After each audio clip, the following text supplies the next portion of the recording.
अस्सलामुअलैकुम स्टूडेंट्स, आज का हमारा क्लास 8 के जो जनरल साइंस का लेक्चर है उसका टॉपिक आपके पेज नंबर 34 पर है, बैक्टीरियम, आपका chapter number 3। So let's start. We have studied the characteristics of members of kingdom Monera in class 5। 5वीं जमात में आपने किंगडम मोनिरा के कैरेक्टरिस्टिक्स को पढ़ा होगा। किंगडम मोनिरा जो है ये 5 किंगडम्स ऑफ क्लासिफिकेशन में से एक है। इसमें जो होते हैं वो ऑर्गेनिजम्स होते हैं जो प्रोकैरियोटिक होते हैं, यानी यूनिसेलुलर। ये एक ही सेल होता है और इनमें जो इनके इनर ऑर्गन्स होते हैं सेल के, उसमें इनके जो आपने जैसे कि साइड पे डायग्राम बनी है उसके आपको एक पूरा सेल सा नज़र आ रहा है और उसके अंदर जो उसके ऑर्गन्स हैं उनके गिर्द बाउंड्री नहीं है, मेम्ब्रेन्स नहीं है जो उनको बाउंड करती हैं। वहाँ लिखा हुआ है नॉन मेम्ब्रेन बाउंडेड न्यूक्लियस, यानी इनका जो न्यूक्लियस होता है वो मेम्ब्रेन बाउंडेड नहीं होता। बैक्टीरिया सिंगुलर, जिसे हम बैक्टीरियम कहते हैं, are the unicellular prokaryotic micro organisms. ये यूनिसेलुलर प्रोकैरियोटिक माइक्रो ऑर्गेनिजम्स होते हैं जो कि किंगडम मोनिरा से बिलोंग करते हैं।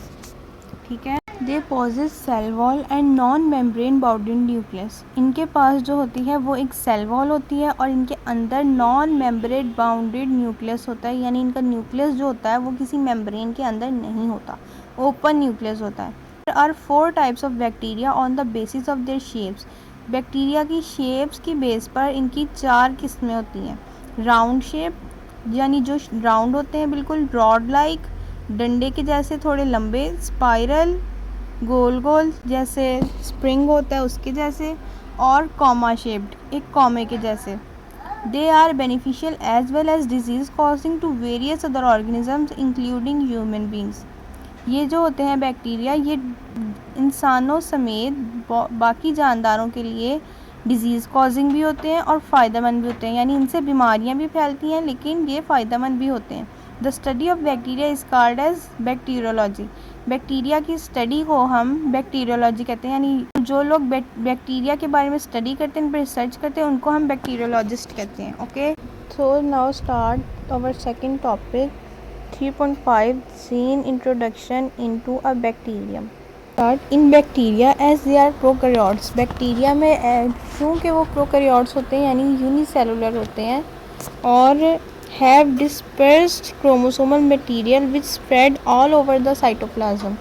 जो उनका क्रोमोसोमल मटेरियल होता है वो फैला होता है पूरे बैक्टीरिया के अंदर साइटोप्लाज्म में, क्योंकि जो सेल वॉल होता है बैक्टीरिया का उसके अंदर साइटोप्लाज्म होता है और उसमें जो सारे ऑर्गन्स होते हैं वो नॉन मेम्ब्रेन बाउंडेड होते हैं, यानी उनके ये मेम्ब्रेन नहीं होता। They have an extra chromosomal DNA called plasmid. The genes present in plasmids make the bacteria resistant towards antibiotics. जो बैक्टीरिया होता है उसके अंदर एक्स्ट्रा क्रोमोसोमल डीएनए मौजूद होते हैं और जो ये एक्स्ट्रा क्रोमोसोमल डीएनए यानी प्लाज्मिड्स जो होते हैं इनके अंदर ऐसा डीएनए जेनेटिक टूल मौजूद होता है जो इसको बाहर के एंटीबायोटिक्स के अगेंस्ट मजबूत करता है और उनके ख़िलाफ़ लड़ने की इनको ताकत देता है।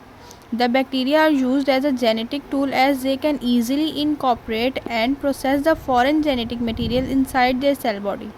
बैक्टीरिया जो होते हैं इनको एक जेनेटिक टूल के तौर पर इस्तेमाल किया जाता है क्योंकि ये बहुत आराम से अपने अंदर किसी बाहर के जीन को एंटर कर लेते हैं। फॉरेन जेनेटिक मटेरियल मतलब बाहर के जीन को, यानी जो जीन इनका अपना नहीं होता ये इसको भी अपने अंदर एंटर कर लेते हैं और उसको अपने बॉडी के अंदर प्रोसेस भी कर लेते हैं।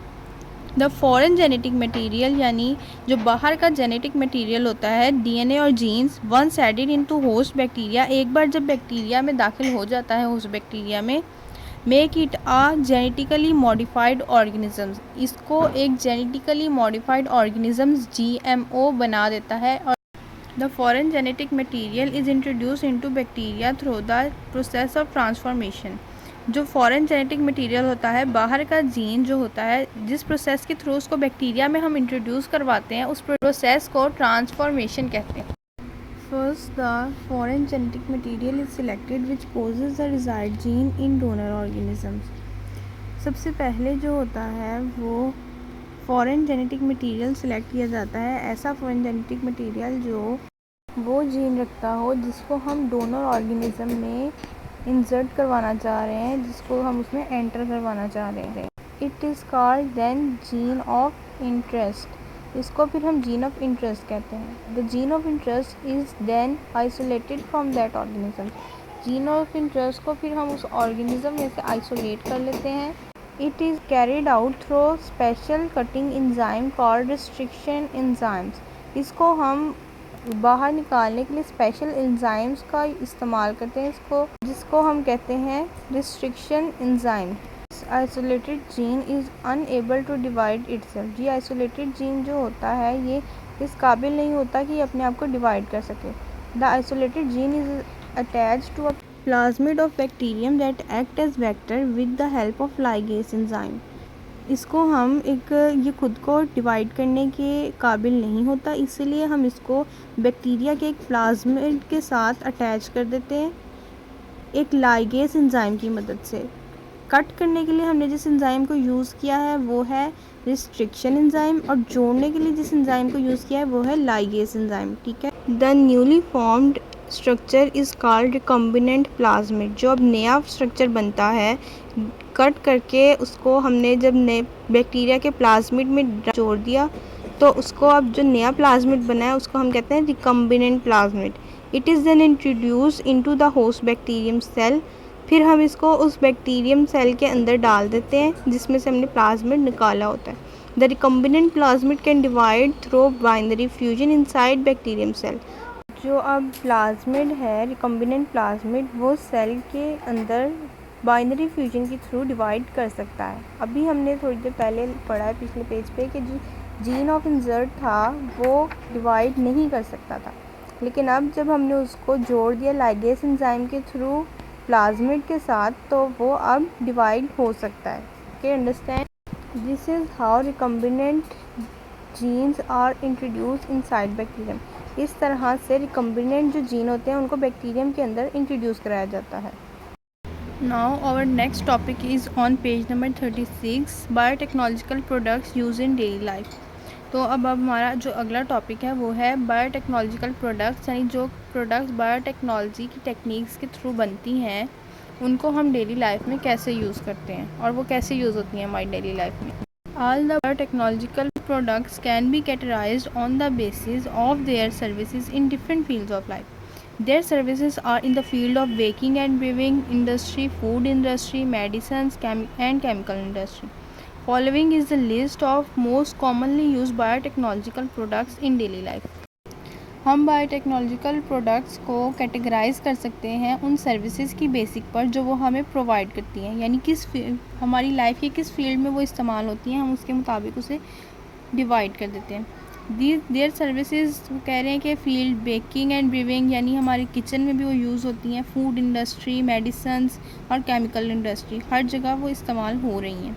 फॉलोइंग उन्होंने नीचे टेबल बना दिया है, लिस्ट बना दिया उसमें कि वो कौन कौन सी कैटेगरीज़ हैं। अब टेबल पे आ जाते हैं। फील्ड्स में है baking and brewing industry. Baking और ब्रीविंग इंडस्ट्री में कैसे इस्तेमाल होता है? Bread, curd, cheese, vinegar, pasteurised food, fermented wine, pickles, etc. यानी ब्रेड में यीस्ट डलता है, यीस्ट टेक्नोलॉजिकल प्रोसेस के थ्रू बनता है। Vinegar, cheese, curd, pasteurised food, fermented wines, pickles, ये सब कुछ बायोटेक्नोलॉजिकल प्रोसेस के थ्रू बनता है। नेक्स्ट पे आ जाते हैं genetically modified food crops and animals. वो फूड क्रॉप्स और एनिमल्स जिनको जेनेटिकली मॉडिफाइड किया जाता है। एल्फाल्फा, cotton, corn, canola, sugar beet, soybeans, Arctic apples, potatoes, duck, eggs, salmon, fish, etc, ये सब कुछ जो है बायोटेक्नोलॉजिकल प्रोसेस के थ्रू तैयार किए जाते हैं।